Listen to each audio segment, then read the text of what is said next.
All right, Coach, we'll start with you. Yeah, well, my voice is really low, but unfortunately, not the outcome we wanted. Throughout the first half, Louisville again shot the ball lights out. Thought that they were ready. It came out amazing. We really didn't come out till about the end of the third quarter. Got away from us really early. It's just really tough game. But I'm still, again, at the end of the day, I'm so proud of this group of this season. I'm really appreciative of the fans. I felt like we had an incredible crowd. And what we've done from the beginning of the season to now is just really amazing. So super proud of this group. Have to regroup. Get ready for Friday. Again, accomplish our double bye. Super excited about that. But got a lot to learn from this team, or a lot to learn from this game, defensively and offensively. Got to get better this week and get back to work. Questions for either? Coach, I apologize if you've already touched on this. Will Abby be available for next week, or what is her status? Yeah, I think this week she's allowed to actually get into activity. So it's kind of like day-to-day, but she had to be out for full 2 weeks before she had opportunity to do anything cardio-wise. So after this week, I think that they're going to try to see get her back into some practice activities, workouts, and progress it. So hopefully she'll be ready by Friday. But again, it's a day-to-day.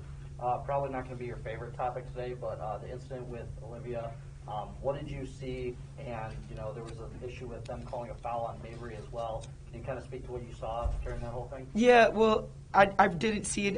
It's more the altercation that happened after the fact. So just asking the refs and asking Dara was more, got fouled, was kind of some pushing back and forth, and apparently Dara must have touched her and pushed her. And again, I obviously don't condone that.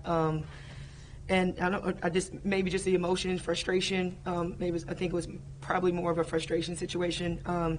Never like that. Don't want the game to get ugly. Both teams, so we had 2 fouls, they had 2 fouls, and so the ref said we're just going to move on. Got an intentional foul for that, but this is the part of the game that you don't want to see. You want to keep the game clean. I thought it was just a frustration. We were kind of frustrated in that moment, but again, hopefully it's a teaching point. Brought the team over to talk to them about playing the right way. I feel like that's the big thing for me is playing the right way. No matter what the score is, you got to play the right way. So have to learn from that. Last one for me, and this is for both of you. Kind of a silver lining here. Obviously, you want to put this game in the rear view and move on to Friday, as you mentioned. Is this kind of a way to be like, hey, this game left a bad taste in your mouth. Let's go out on Friday and really just take care of business here in the coming week? Yeah, it's just an awareness of where we have to when we compete against teams like Louisville, top 5 in the country. It's a next level. You have to raise your game to a higher level. So that's awareness, and unfortunately, you have to go through it sometimes. And so, having that bad taste in our mouth today, I hope it fuels us for the remainder of as we play the rest of this season. Has to fuel us. It's 0-0 on Friday. So, we did our job to get to a double bye, and now we have to use this loss and the way that we lost, learn from it, and it needs to fuel us for the rest of the way. Anthony, go ahead. For both of you, can you pinpoint a reason or reasons that it unraveled so badly so quickly? Is there something that sticks out to you about that? Yeah, well, just in the beginning, the beginning of the game, we got the tip. It didn't feel like we got aggressive, and then got our best player a foul early. She didn't know where the defense was, and it was just like I felt that really triggered us right from the beginning. Never had a foul in the first 5 seconds, and then after that, it was almost like 3-3-3. They were hot, never adjusted in our zone. Try to go man. So both defenses, I felt like they just were hot, and having to take a couple timeouts to try to cool them down. I just think our team. Just the adversity hit us so tough that it was really hard for us to get into our game, and it took us a minute to really find ourselves. We were missing free throws, missing layups, everything unraveled at one point. But I just think they attacked us initially from the beginning of the game, and I feel like that really got us on our heels, unfortunately.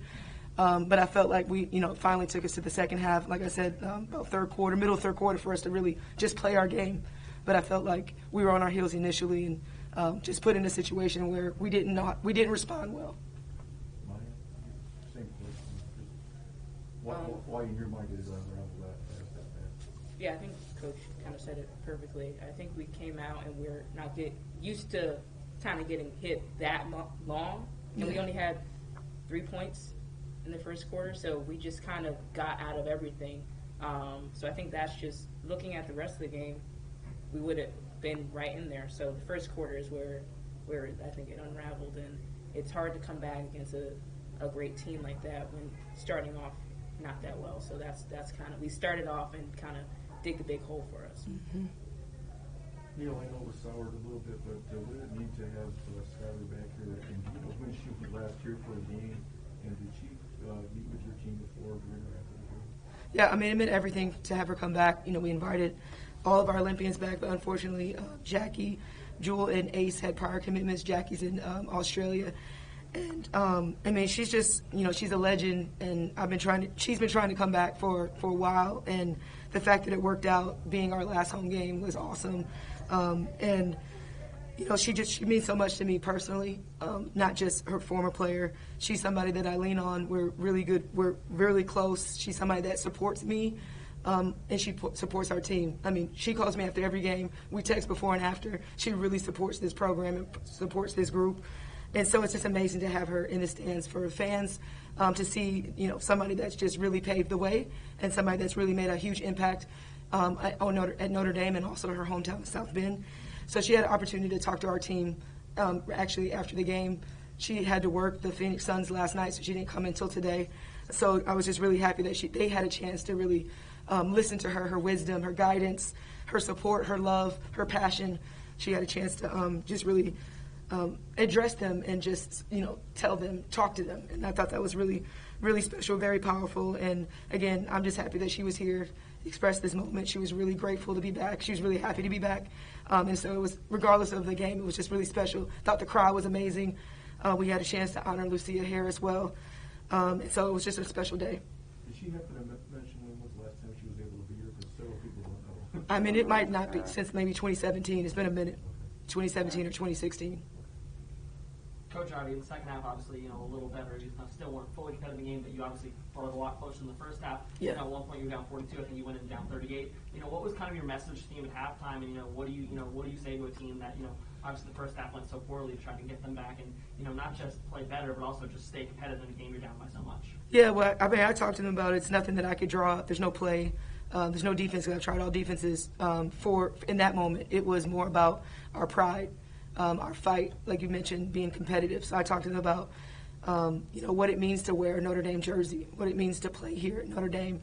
And, no matter what, they need to come out. I wanted them to come out with that fight and that pride of knowing what the magnitude of being a Notre Dame women's basketball player, because we weren't playing our game. So I talked more about that, wanting to finish this game, knowing that we left it all on the floor in the second half, and to fight and to believe and to have confidence, but also to play with pride.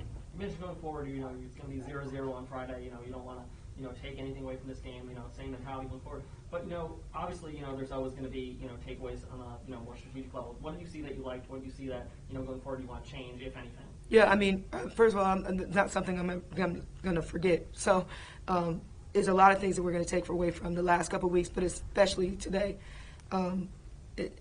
Friday is I'm happy with that. We got the double bye, but Friday we have to come out with a better intensity defensively. That's what it is. Got to handle our offense, but it's more about our mentality and our defensive mentality and intensity on both sides of the ball. So that's where we have to come out. That's where we have to grow. And I'm happy that we have a couple days to get to rest, but also a couple days to get better. Once we see the seeding, when we can see who we're playing, and then we'll adjust and make sure that we have our game plan ready. Tyler, we'll go to you. How much do you think the second half, you outscored them, I think it was like 17.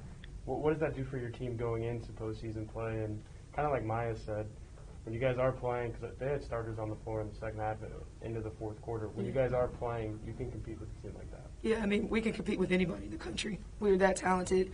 We have some adversity where our numbers are low, but I love my team. I love who we have. I love in every position. I think that we can compete with everybody in every position on our team, no matter if they're freshman or senior, grad senior, it doesn't matter. So we can compete with anybody in the country, and it's for them understanding that, knowing that, and bringing that every night for 40 minutes. Maya, what did it mean, Coach just talked so much about Skylar Diggins, what did it mean to you and the rest of the team to hear her speak, someone with that standing within the program to talk to you guys? It means a lot. She means a lot to this program, and she's a legend here, and she's still a legend now. So just unfortunately, we weren't able to give her the game we wanted to, but at least being able to hear what she thinks about the game and just talking to us about how we still have time to play and just getting better. She talked to us about how it's a mindset, and I think we didn't come out with that mindset that we're going to play tough, and that was what exposed us in the first quarter. Like Coach Ivy said, we're very talented. Right now we're getting in a part of the season where talent isn't enough, and we have to make sure that we have that toughness from first to fourth quarter. Didn't show up today, but I hope this week we're going to go and work, and on Friday we're going to put it together because we have to in order to continue to go far in the tournament, the ACC, and then NCAA. The last one from me, Neil, just going off of that, how hard is that to coach in game? Like you said, you called a couple timeouts. Yeah. Really wasn't until the third quarter when you guys finally had that toughness. What can you do? What can they do to kind of just stop the bleeding, if you will, and get back in the game? Yeah, well, fortunately, I've never been in that moment with the game getting out of hand so quickly. But only thing that I tried to do was, again, call the timeout to try to settle them in, try to bring some composure to them, try to help them. In the first quarter, had to call too quickly. But, I mean, being in that moment, it's almost like defensively, you have to, individually, they had to find their way to fight to get out of that. I mean, unfortunately, it took us to the third quarter to really do that. So, first time I've been in it, I'm sure it's the first time that this team collectively has been in it or individually has been in it, that type of digging our hole that deep. And you just got to find your way to fight out of it. And hopefully we don't ever have to be in that situation again. But just try to call the timeout to try to settle them in.